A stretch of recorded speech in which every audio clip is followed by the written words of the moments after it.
C'est l'Epchat Podcast, c'est le seul podcast français qui te propose un épisode de News People chaque jour. Disponible sur toutes les plateformes de podcast et sur YouTube. Bonjour à tous, c'est Myriam, bienvenue dans votre épisode, c'est l'Epchat Podcast du jour. Aujourd'hui, on va parler de Ashley Tisdale et son groupe de mamans toxiques, Lily Rose Depp qui devient Laetitia Hallyday, l'affaire Beckham et la danse gênante, et puis enfin le Super Bowl et Bad Bunny qui met tout le monde d'accord, sauf les conservateurs. Alors accrochez-vous, on va décortiquer tout ça ensemble. Bon, alors là, préparez-vous, c'est Hollywood qui se transforme en lycée. Ashley Tisdale, vous la connaissez sûrement, elle est surtout célèbre pour High School Musical, où elle jouait Sharpay Evans, la fille un peu diva mais attachante. Elle a maintenant 2 enfants, âgés de 4 et 1 an. Et récemment, Ashley a publié une tribune dans The Cut, un journal en ligne new-yorkais. Elle a intitulé sa tribune « Rompre avec mon groupe de mamans toxiques, je pensais avoir trouvé mes piliers et j'étais de retour au lycée ». Ouais, rien que ça. Et puis, elle explique qu'après la pandémie de Covid, elle avait trouvé ce qu'aux États-Unis, on appelle un village. Le mot village, chez les Américains, c'est très fort. Ça veut dire un réseau de soutien, des gens sur qui tu peux compter pour t'aider dans la vie, notamment et surtout avec la parentalité. On parle pas seulement de potes, vous voyez, qui prennent un café, mais d'un vrai système, des échanges, des conseils, de la solidarité. Et c'est très ancré dans la culture US, surtout chez les jeunes parents. Et puis au départ, tout se passait bien. Mais petit à petit, ça dérape. Elle se rend compte qu'elle n'est plus invitée à certains événements, elle voit des photos sur Instagram où elle n'apparaît pas et est placée à table loin des autres mamans. Elle raconte même qu'elle pleurait en rentrant chez elle parce qu'un groupe censé la soutenir est devenu toxique. Finalement, elle écrit « Je ne viendrai plus du tout aux événements, c'est trop immature pour moi ». Bon, elle ne cite aucun nom, mais les fans ont fait le recoupement. Hilary Duff, Mandy Moore, Meghan Trainor et évidemment le mari d'Hilary Duff. Il s'appelle Matthew Koma et il a décidé d'intervenir avec une story Instagram. Il a pris la même pose qu'Ashley Tisdale sur la une d'un journal et il a dit « Quand tu es la personne la plus égocentrique et incapable d'écoute du monde, les autres mamans tournent leur attention vers leurs enfants. » Ouais, ça fait mal. Petit conseil, red flag messieurs, n'intervenez pas dans les disputes entre copines. Et Meghan Trainor, elle a fait un TikTok, elle s'est mise devant un ordinateur, elle a fait mine de boire dans une tasse sur laquelle il était écrit « Still don't care », je m'en fous toujours en fait. Et puis elle a écrit « Moi découvrant le drama du groupe de mamans ». Bon, moi ce que je peux en dire c'est que Hollywood ou école primaire, même combat. Et puis je veux savoir, vous êtes team Ashley ou team elle exagère ? Moi, j'avoue que je penche pour Ashley. Maintenant, on passe à un univers totalement différent. Lily Rose Depp, vous la connaissez sûrement, c'est la fille de Vanessa Paradis et de Johnny Depp. Elle a 24 ans, elle est déjà une figure majeure du cinéma français et international. Elle a commencé sa carrière très jeune, avec des films comme Tropique de la violence, et elle est également et surtout mannequin pour Chanel depuis quelques années. On parle d'une jeune fille qui a grandi dans l'œil du public et qui connaît la pression médiatique dès son adolescence. Et là, grosse annonce. Elle va incarner Laetitia Hallyday dans le biopic consacré à Johnny Hallyday et qui est prévu pour le 8 décembre 2027. Presque 10 ans, jour pour jour, après la disparition du taulier. Au départ, c'était Raphaël Quenard qui devait jouer Johnny, mais il se retire à cause de ses autres engagements. La production choisit alors Benjamin Voisin, un acteur solide, révélé par Été 85 et César. Il incarnera donc Johnny.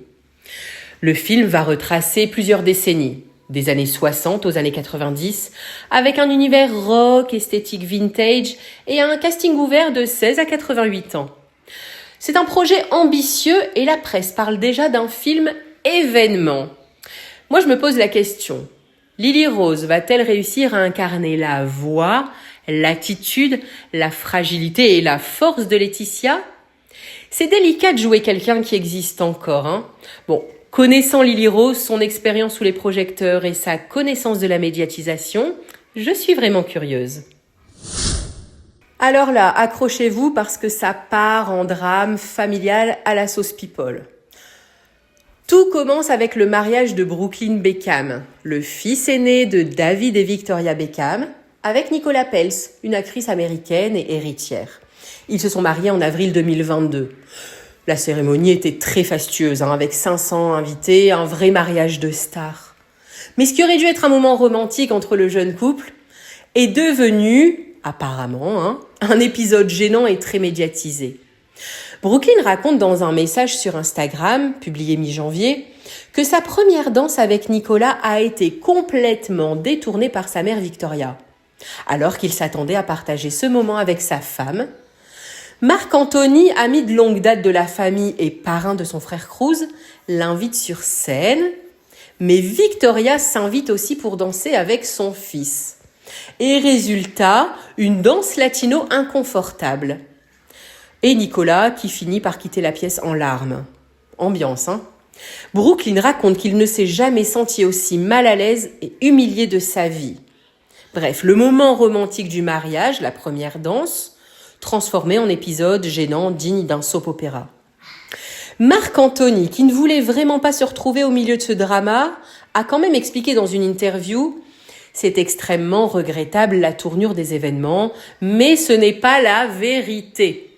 Je n'ai rien à dire sur ce qui se passe avec cette famille, je les connais depuis longtemps et je suis très proche. » Bref, il se lave les mains, mais tout le monde regarde et commente. Et ça ne s'arrête pas là. Brooklyn, visiblement à bout, coupe totalement les liens avec sa famille et exprime sa douleur sur Instagram de manière claire, mais surtout très médiatisée. Il raconte comment il a été humilié et combien cette rupture est difficile.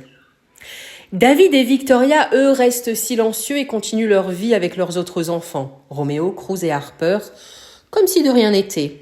Mais les frères de Brooklyn, eux, trouvent subtilement des moyens de régler leur compte à distance entre messages sur Instagram et guerre de tatouages. Bref, ça c'est du vrai drame people, entre mariage de rêve et conflit familial public. On a du soap-opéra 100% réel. Et moi, je dois vous avouer que je suis team Victoria.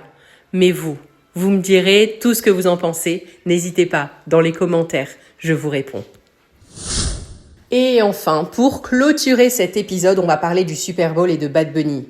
Ouais, le show de la mi-temps du Super Bowl. Celui où tout le monde s'excite pour les burgers et on oublie un peu la musique. Accrochez-vous parce que ça vaut le détour. Alors, Bad Bunny, il débarque sur scène pour la mi-temps et il fait pas les choses à moitié. Performance entièrement en espagnol.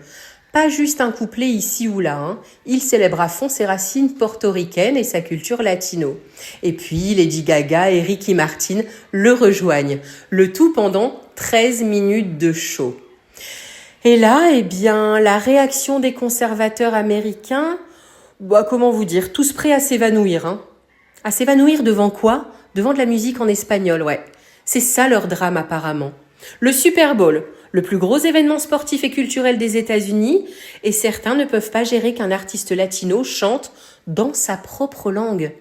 Mais attention, le pire, ces mêmes gens n'ont aucun problème à payer des burgers à $180, à supporter des prix de stade ridicules, à se presser pour acheter des hot-dogs hors de prix et à se plaindre d'un morceau de 13 minutes en espagnol. Est-ce que comme moi, vous voyez le niveau des priorités ? Là, ça choque personne. Mais un peu de chant latino, et là, c'est l'apocalypse en fait. Et puis, soyons clairs.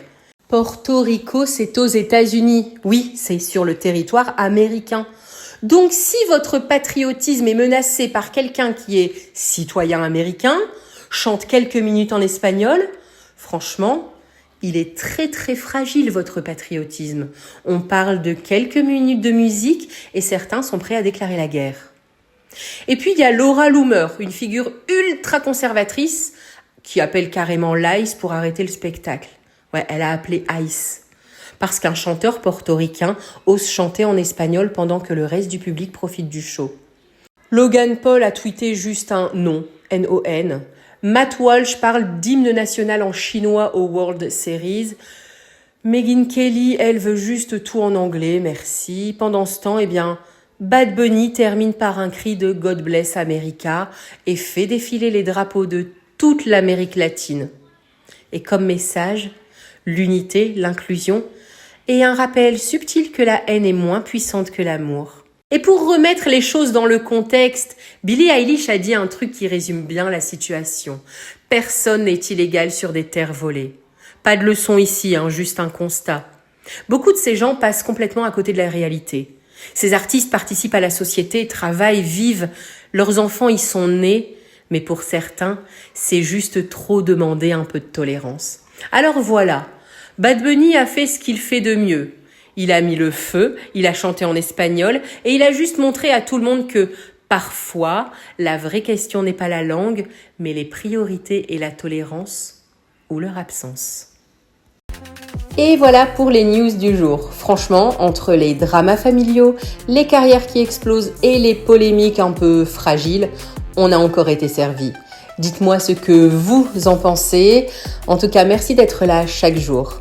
Celeb Chat Podcast, c'est votre dose quotidienne de People. Parce que l'info People ne dort jamais, et moi non plus d'ailleurs, on se retrouve demain pour un nouvel épisode sur Celeb Chat Podcast.